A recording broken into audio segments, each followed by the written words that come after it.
Thank Let's you, go. Dave. Thank you, Dave. Welcome, everyone. Tonight's test prep tips, hands-on with ASE test questions. This session includes an interactive walkthrough of ASE sample questions. It's a hands-on approach that we hope will help you answering questions on an actual exam. You will be able to select an answer for each of the questions we review tonight, and we'll go through that process when we get there. So if you have a device that allows you to select A, B, C, or D, and you can do so during the process, your input will be counted. So let's talk a little bit about test question tips. Should read each question for context. And what you're looking for is to understand what is being asked. Is it a diagnostic or repair procedure? You want to analyze all of the answer options. Don't quit partway through. Make sure you read them all. And the idea is to put yourself in that scenario so that you can process the content of the item, what's being asked, and the answer options all together. You want to analyze the key information, and that information is in the question and in all of the answer options. Information such as binding, leaking, seized, shorted, open, those type of key facts about what is happening with that particular answer option or what is happening to the vehicle. Please take the information for face value. This is very important for the candidates that are addressing this exam and are very experienced and knowledgeable. Each exam item is a snapshot in a moment in time. Do not read too far into that question, okay? The questions parallel work situations. They parallel technician thought process, and they have effect and cause relationships, similar to a repair order that you receive when you're working on a vehicle. The repair order states that the vehicle has a particular symptom, and then you're charged with finding the cause of that symptom. The ASE test questions are very similar.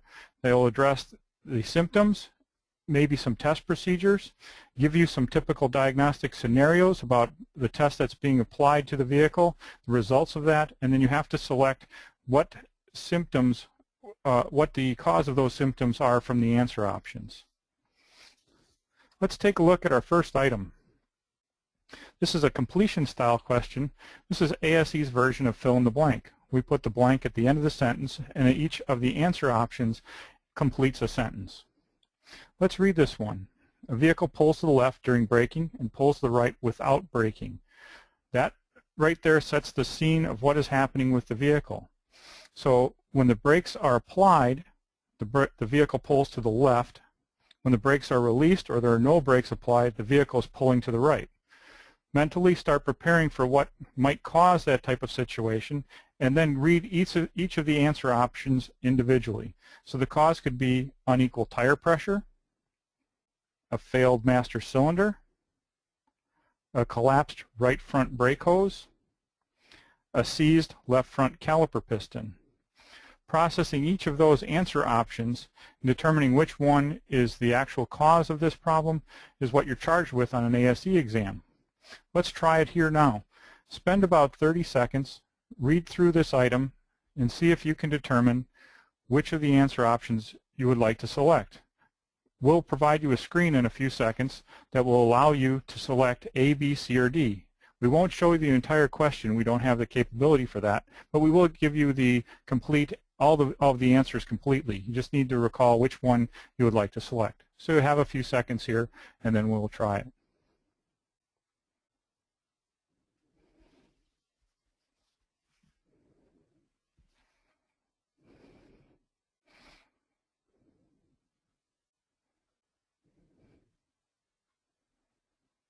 Okay, Dave, let's move on to the poll.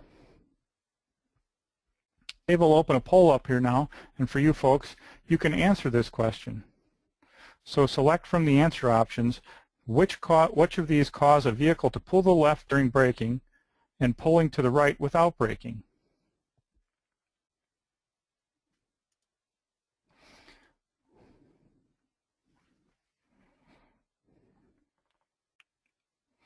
You have 10 seconds.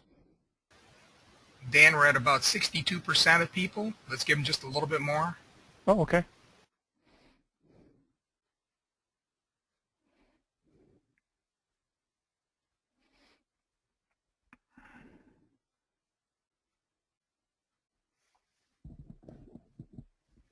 All right, we're going to go ahead and close this poll at this point.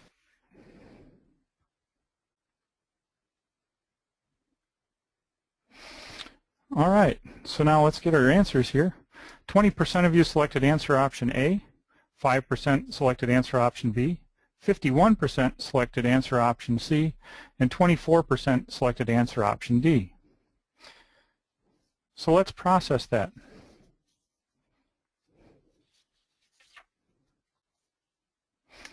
So let's look at answer option A. It is incorrect. Unequal tire pressure will cause a pull to one side, but that occurs with or without braking. It's independent of the brake system. Let's look at answer option B. It is incorrect. A failed master cylinder could cause other braking problems but will not cause a pull. The way the master cylinder is designed, the master cylinder has channeling that crosses between the left front and right rear, right front and left rear. It could also be channeled to both fronts on one section and both rears on another section. So a pull is not going to occur because of a master cylinder failure. Let's move to answer C. C is correct. A collapsed right front brake hose may trap pressurized fluid between the hose and the caliper piston, causing a pull to the right without brake application. The collapsed hose may restrict fluid flow to the caliper piston when the brakes are applied, causing a pull to the left. So in this case, a collapsed right caliper piston could cause the pull to the left when the flow is restricted, causing it to not function properly, and then it could cause a pull to the right when there is no brake application because fluid could be trapped inside that hose. Answer option D, a seized left front caliper piston, is incorrect. It could cause a pull to the right during braking, but will not cause a pull to the left. It's actually the opposite. Let's take a peek at the Technician A, Technician B style question. This is contrasting view. Two true-false statements are put together to create four answer choices. A only, B only, both A and B, neither A nor B. Let's read this one. This has a stem that addresses the scenario that we need to be, that the statements will be made to. A vehicle equipped with rack and pinion steering requires more effort than normal to turn the steering wheel in either direction. Technician A statement we need to process individually as true or false. Technician A says that a binding ball joint could be the cause. We need to determine, is A statement true or if A statement is false. After we've made that decision, we move on to Technician B statement. Technician B says that loose steering rack mountings could be the cause. And our next step is to determine whether B statement is true or false. Take a few minutes, make a decision, and we'll move on to the selection screen so you can make a choice.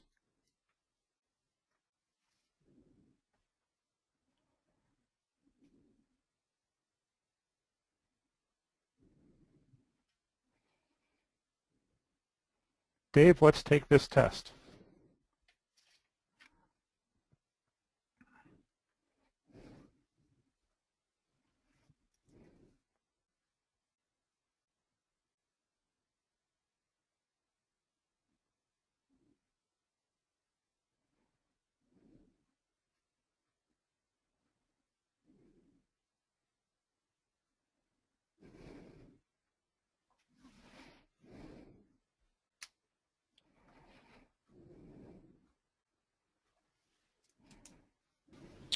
All right, Dan, I'm going to go ahead and close David, it we right had there. enough time? Yeah, it's about 80%. Thank you.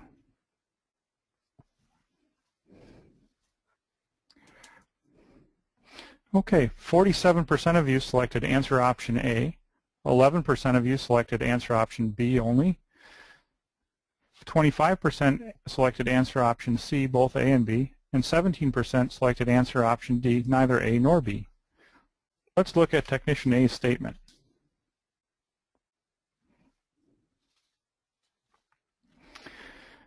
Technician A says that a binding ball joint could be the cause. This statement is true. A binding ball joint could prevent the steering system from turning properly. The binding ball joint could limit movement of the steering knuckle. So A statement is definitely true. Let's move on to B statement and determine where that stands. B statement is that the loose steering rack mountings could be the cause. That statement is false because loose steering rack mountings could cause noise or loose feel to the steering, but will not increase steering effort. It will actually cause maybe some slop to it, clunking noise, a rattle, something to that effect, but not cause the steering to bind. Let's take a peek at how all these answer options lay out on a Tech A, Tech B question. In this particular case, because only Technician A makes a true statement about the cause of the steering effort concern, the correct answer is A, or A only. Remember, these are two true-false statements. Technician A's statement is made independently of Technician B. Technician B's statement is made independently of Technician A. They're parallel. They focus on the same thing. In this case, that the vehicle with rack and pinion steering requires more effort than normal to turn the steering wheel in either direction. Let's look at the exception style question. In this particular case, it requires a change in your mindset because 3 of the answer options could cause a problem and 1 of the answer options cannot.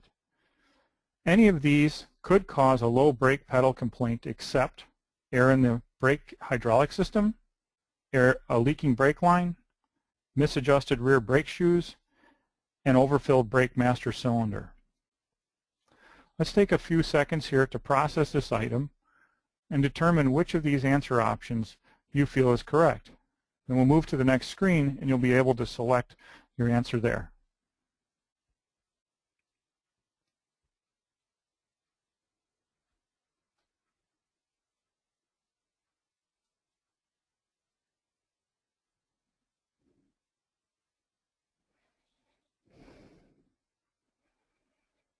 Please select your answer option here. Again, any of these could cause a low brake pedal complaint except, so just 1 of these items cannot cause that problem.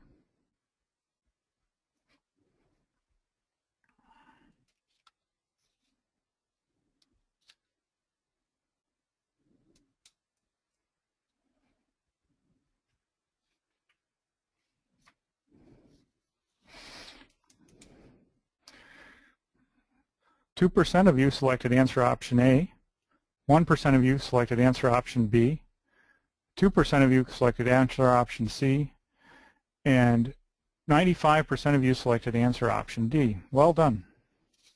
Let's take a look at these answer options. Answer option A, error in the brake hydraulic system, could cause a low brake pedal. The error is compressible, but the brake fluid, hydraulic fluid, is not. So you will have excessive pedal travel when you apply the brake pedal. Answer option B, a leaking brake line, could cause low brake pedal. The brake line leaking means that the brake pedal travel will not stop as the brake fluid is exiting the system. Answer option C, misadjusted rear brake shoes, could cause a low brake pedal. Because of the excessive clearance in the brake shoes, there is some take-up time between applying the brake pedal and when those shoes actually make contact with the rear brake drum. So therefore you could have a low brake pedal complaint. Answer option D, that is the answer, that is the exception. An overfilled master cylinder would not cause a low brake pedal. The answer to this type of question is the option that will not cause the condition, so D is the answer. Remember, you're looking for the exception on this type of question. Let's take a peek at an illustrated item.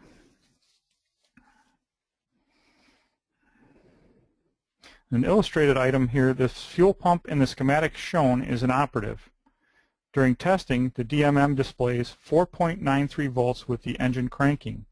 We've now defined 2 things. We've defined the vehicle, what's wrong with the vehicle, which is that the fuel pump is inoperative. We've also performed a test. And during that test, we've determined that 4.93 volts is available at the fuel pump with the engine cranking. Next step in the procedure was applying, when a system voltage is applied to the fuel pump prime connector, the fuel pump runs normally.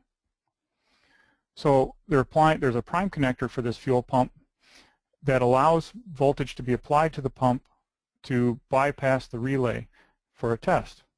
So now we need to determine which of the answer options could be the cause of the scenario that we have. An open at W, high resistance at X, an open at Y or high resistance at Z. Take a minute to review this item, determine what answer option you would like to select on the next page, and we'll take you there in a few seconds.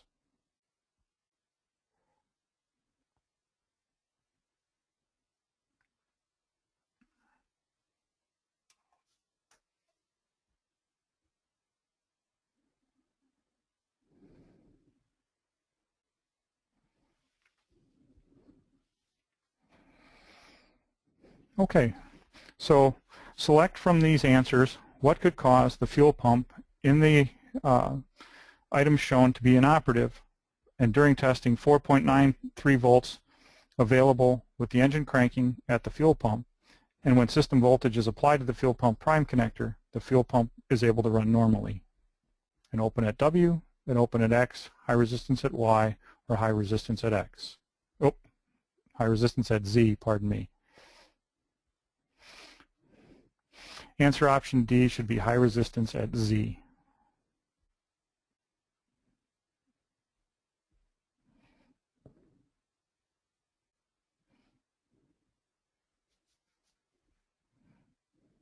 So again, answer option A involves an open at W, answer option B was an open at X, answer option C was high resistance at Y, and answer option D should be high resistance at Z. Fat fingered that typing it in.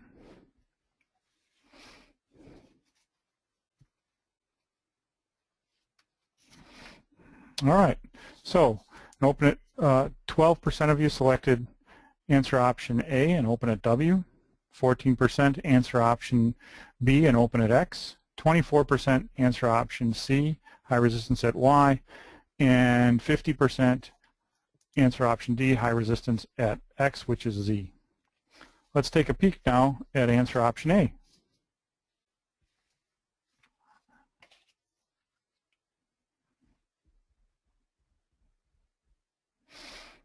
All right. Answer option A is incorrect. An open at W, which is the fuel pump ground, the fuel pump runs when voltage is applied to the fuel pump prime connector, so there is no open at point W. Let's take a look at B. B is also incorrect. The fuel pump runs when voltage is applied to the fuel pump prime connector, so there cannot be high resistance at X. X is the circuit between the fuel pump relay and the fuel pump itself. Answer option C. That too is incorrect. The digital multimeter displays 4.93 volts with the engine cranking, so there cannot be an open at Y. If Y were open, blown fuse, we would not have voltage available to the fuel pump of 4.93 volts. Answer option D. High resistance at Z. This is correct. High resistance at Z during cranking results in the voltage reading shown. This resistance will not affect the ability to run the fuel pump when the system voltage is applied to the fuel pump prime connector. The correct answer is D. Answer option Z, which is before the relay contact for the fuel pump prime connector, will not affect the ability for the prime connector to operate the fuel pump. However, the fuse will not be able to apply, or the circuit will not be able to apply proper current and therefore voltage to the fuel pump through the resistance at Z when it's cranking. So that question was fairly complicated at the end, that it had a lot of diagnostic scenario. And that's very, very similar to the items you'll see on an ASE certification exam. Are there any questions?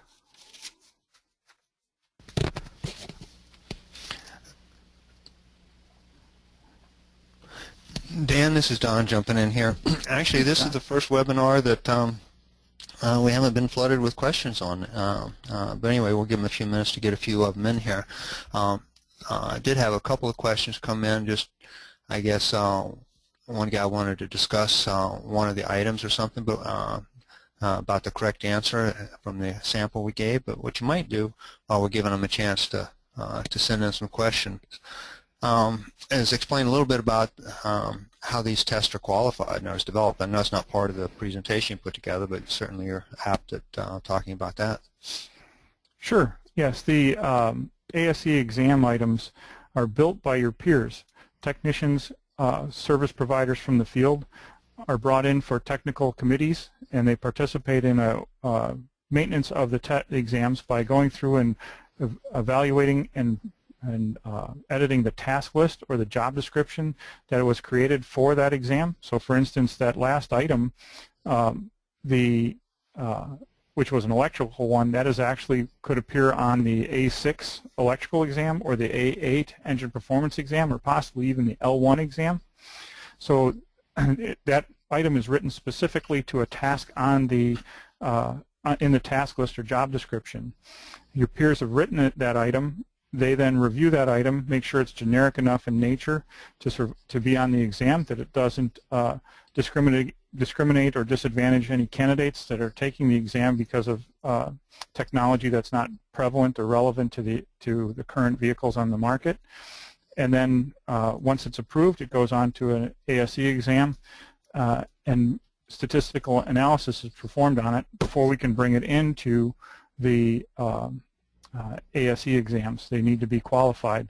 Once they're qualified, then we can use them and move forward. And that's important to qualify all items for the exam so that we can move content forward. For instance, on the brakes exam, we no longer have items that deal with wheel cylinder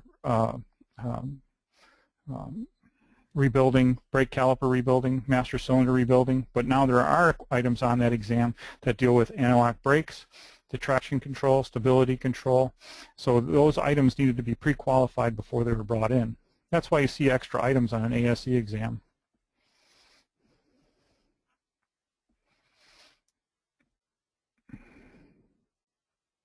So let's take a peek here, Don. I thought I saw one that looked pretty interesting.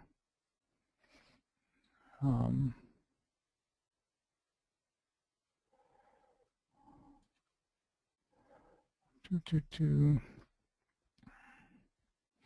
me jump a little bit. There is, to be very clear, there is on the ASE exams, there is absolutely just one correct answer. It's not a I tease a little bit, Family Feud, where the 100 technicians are surveyed and the top 4 answers are on the board.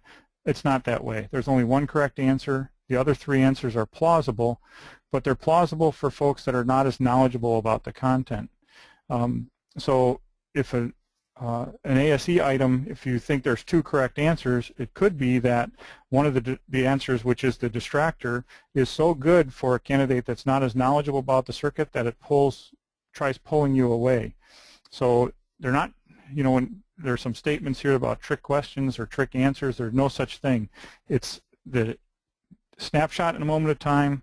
There's only one correct answer, absolutely. And if you're pulled to another answer option, most likely it's because you're either missing something, or maybe your understanding of how a system operates or a specific symptom occurred is not accurate. Dan, there seems to be a few people really wanting to get some additional questions. I say, obviously, we only showed one each of the different styles of questions that they'll see on the test, but how else can they get some practice on this? Sure. They, the key really is to find items that are diagnostic and repair nature. If you're chasing the automobile exams, exams that deal in the parts specialist area, you want to find items that deal with the processes involved in doing your job every day. For instance, inventory control, handling money, handling customers, identification of parts. In the collision and body repair side of it, you want to look for items that address paint imperfections or the processes involved in painting or straightening metal or welding.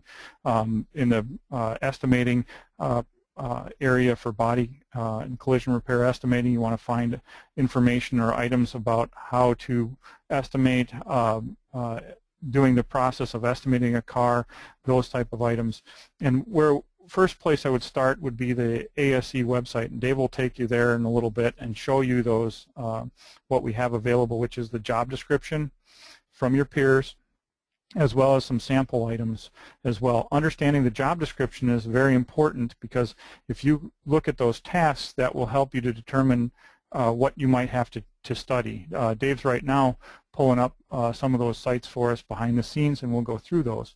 Another thing to consider when looking for information is that maybe the test questions alone are not the best preparation method. However, test questions with good remediation or answer explanations can help you to go find more information. For instance, if you didn't understand that like maybe a high resistance on a ground, or what voltage on a battery voltage on the ground side of a circuit when the relay contacts are closed means, then you need to go chase maybe some more information about dynamic voltage drop or circuit performance, circuit analysis. And good places for that are YouTube, finding the partners from ASE that are out there that provide study guides. Our study guides as well have some resource information in the back. There's an ASE official practice test for the Automobile and Parts Specialist series right now. It's not bigger than that. And there are other providers out there that do that very same thing. Did I answer that well enough, Don? Yeah, I think that the website here that Dave's got up is probably the most important place for everybody to start. When I say it's more than just looking at sample questions. Sample questions with remediation, like you say, are helpful because it helps you think through the process. But again, before you even start the test, you want to understand what the test is going to be about, and that's where the job task analysis and test specs help come into play. Okay.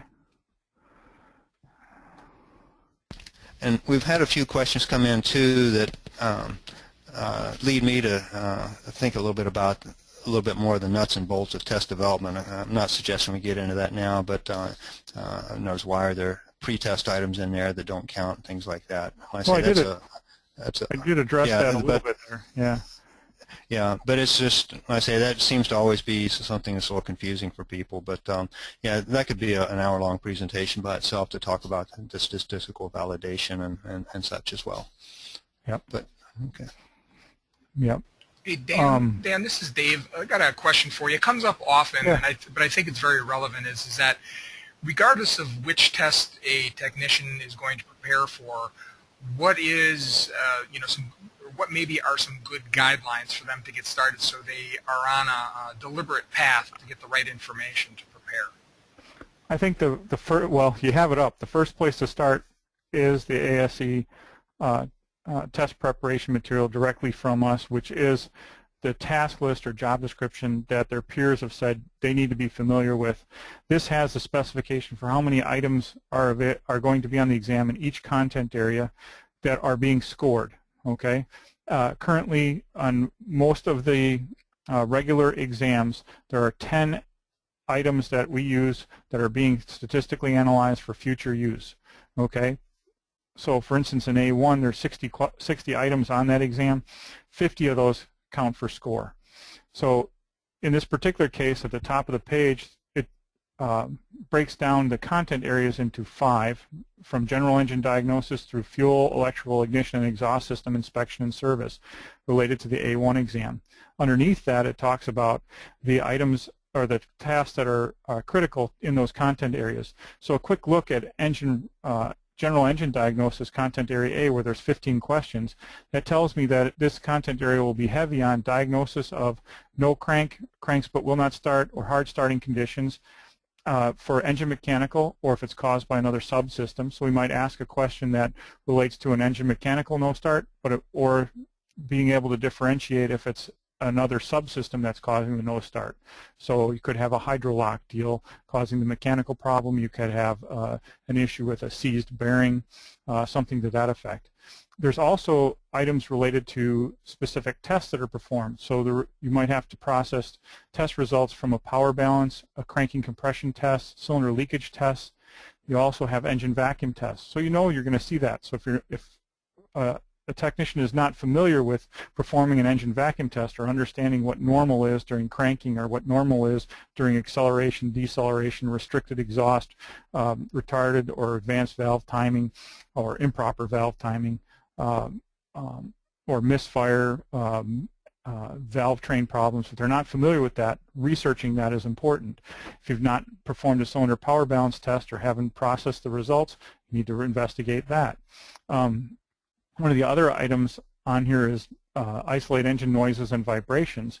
So if you don't do a lot of work on noises, engine knock, a double knock, knock that goes away once the engine warms up, what are those are the symptoms that the customer is hearing or you hear when you're analyzing the vehicle, and then to determine the source of that is what you're asked on the exam. We also ask on that particular exam causes of oil consumption, coolant consumption, odor, color. So for instance, if the exhaust has black smoke, what causes that? If it's white smoke, what causes that? If you have a situation where it has excessive oil consumption, you know, what causes that type of situation? Is it a ring issue? Is it valve train issue? Is it crankcase ventilation? Those type of questions would be on there. And that's just processing that, looking that over is what helps to determine, okay, I don't know that. I don't do a lot of engine noise work. I haven't done a lot of vibration. I'm not familiar with harmonic balancers. You know, those type of things should give you direction. So a lot of times it takes self-evaluation to determine where I need to go. If a candidate has failed an exam, this is where to go. There's a score report that has those 5 content areas, and it tells you your results in those content areas. Each exam is built to a very similar difficulty, so every time that it's administered, it performs very well and performs consistently. So an exam taken 2 years ago has the same similar difficulty to an exam taken today.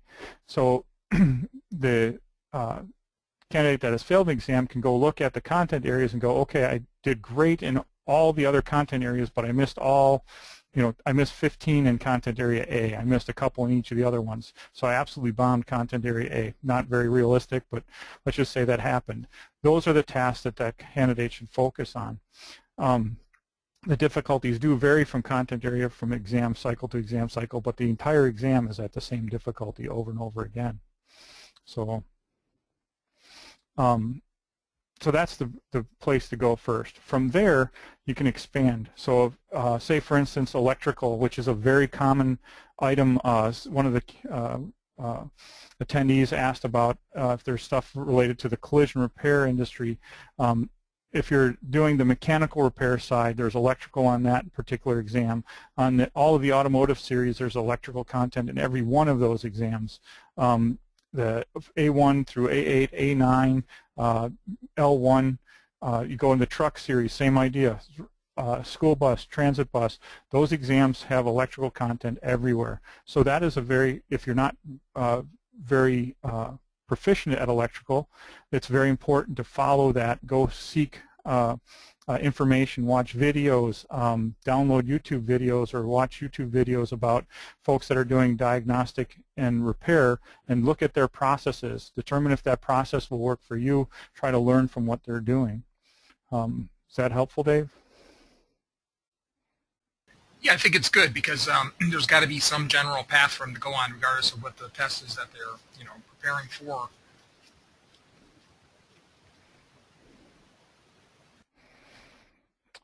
Yeah, and there's, you know, this test preparation is important. And say, for instance, right now we have a registration window.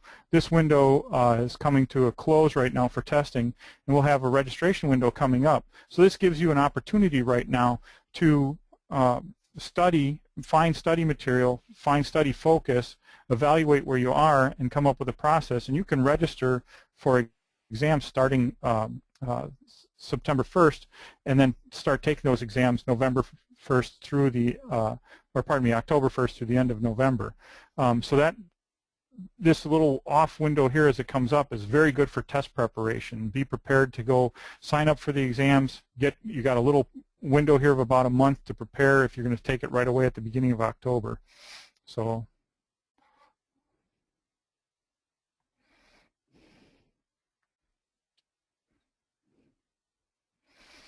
Is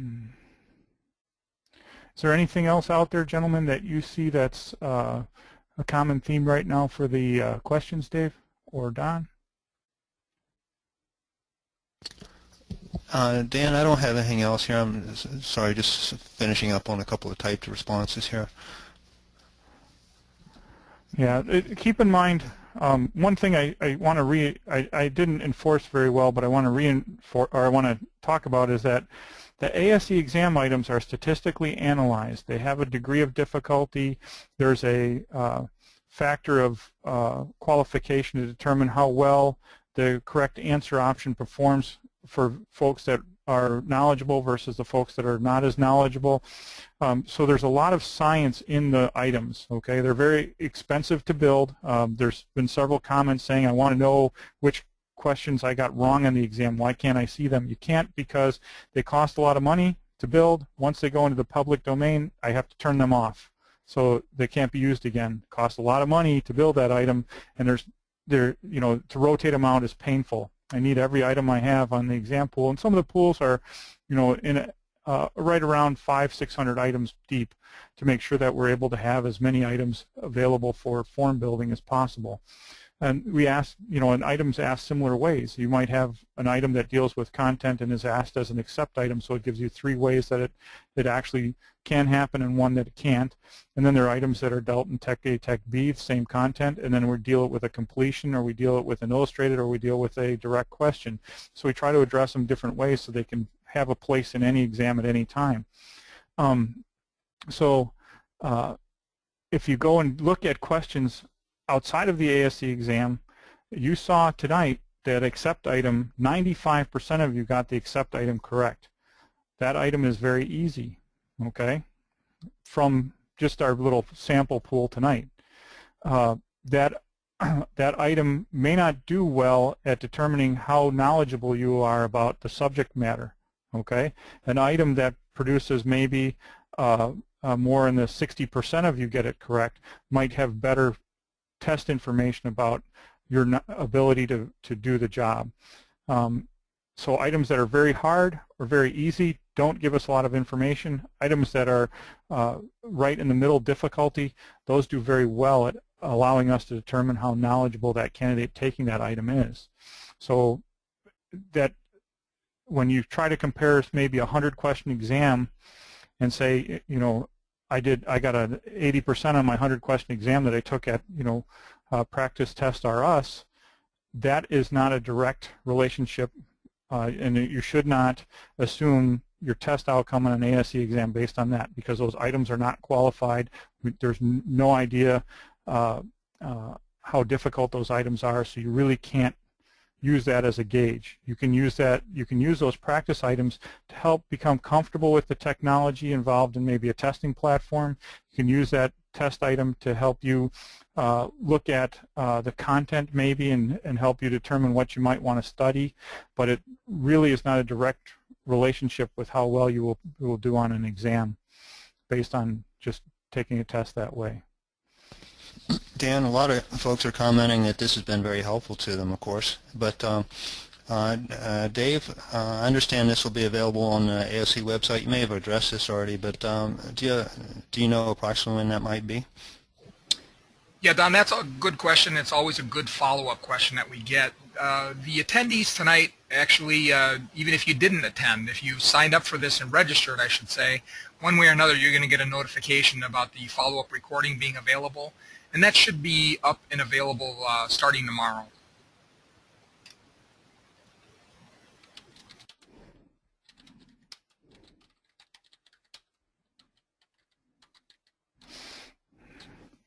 All right, is there anything else for you, Dave, we've got? No, the only thing I want to add, Dan, is that obviously this test preparation topic at large is something that everybody's very interested in because everybody wants to do better on the test. That's a natural thing.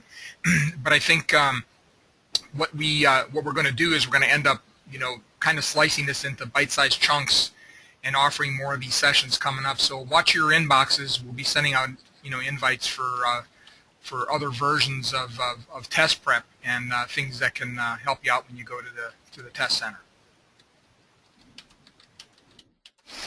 And I would suggest that for some of the folks that were concerned about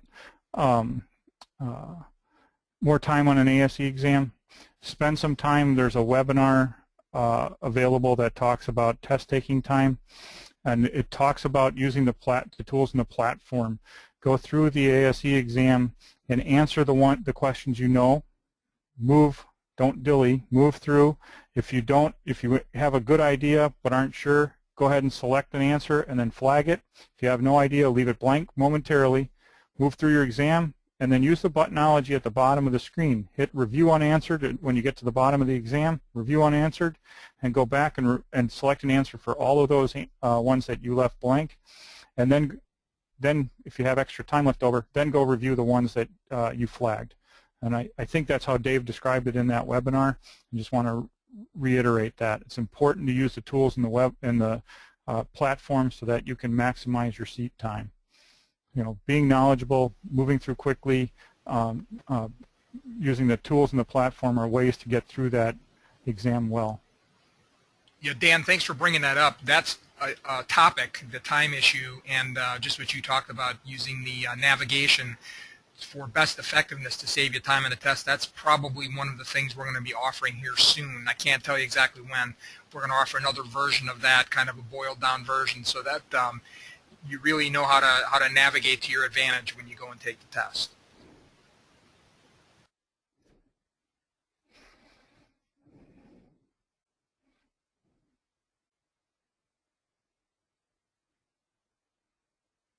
And one thing, one of the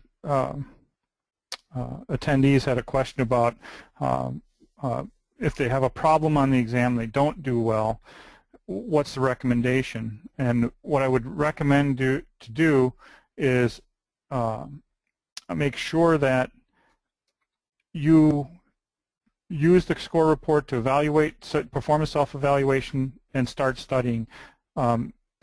If you were to take, because they're built to the same difficulty, if you do nothing, if you take an exam today and fail, and you take the same exam tomorrow with a different form, you'll probably perform almost identically, because they're scientific exams. You know, they're built using the science of testing and measurement.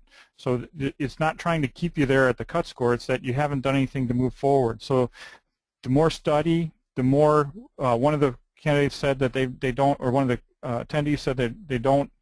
Oftentimes they run into items that they're not familiar with on the exam. They've never seen that process or technology before. That means you have to move in your shop, or move around your shop, or find friends that understand that, or go sit on the fender of somebody that does that job. For instance, transmission repair or diesel engine repair, not my expertise, but I do know people that do that well, so I sit on their fender and learn from them and watch how they work, try to get myself in the scenarios to understand it better, to move me along. So that's helpful. One other thing to the testing platform, on the testing time, if you have to stop to take a break, don't do it in the middle of selecting your answers. Once you finish an exam, then that's the time to take your break. You submit it for results or scoring, and then you pause, and then go visit your proctor and get yourself a bathroom break. All right, Dan, well, I think we're going to go ahead and close tonight's session out. And again, thanks everyone for attending, and watch your inbox for further ASE webinars. So on behalf of Dan Baumhart, Don Dew, I'm Dave Kappert, and thanks for attending. We'll see you soon. Thank you all.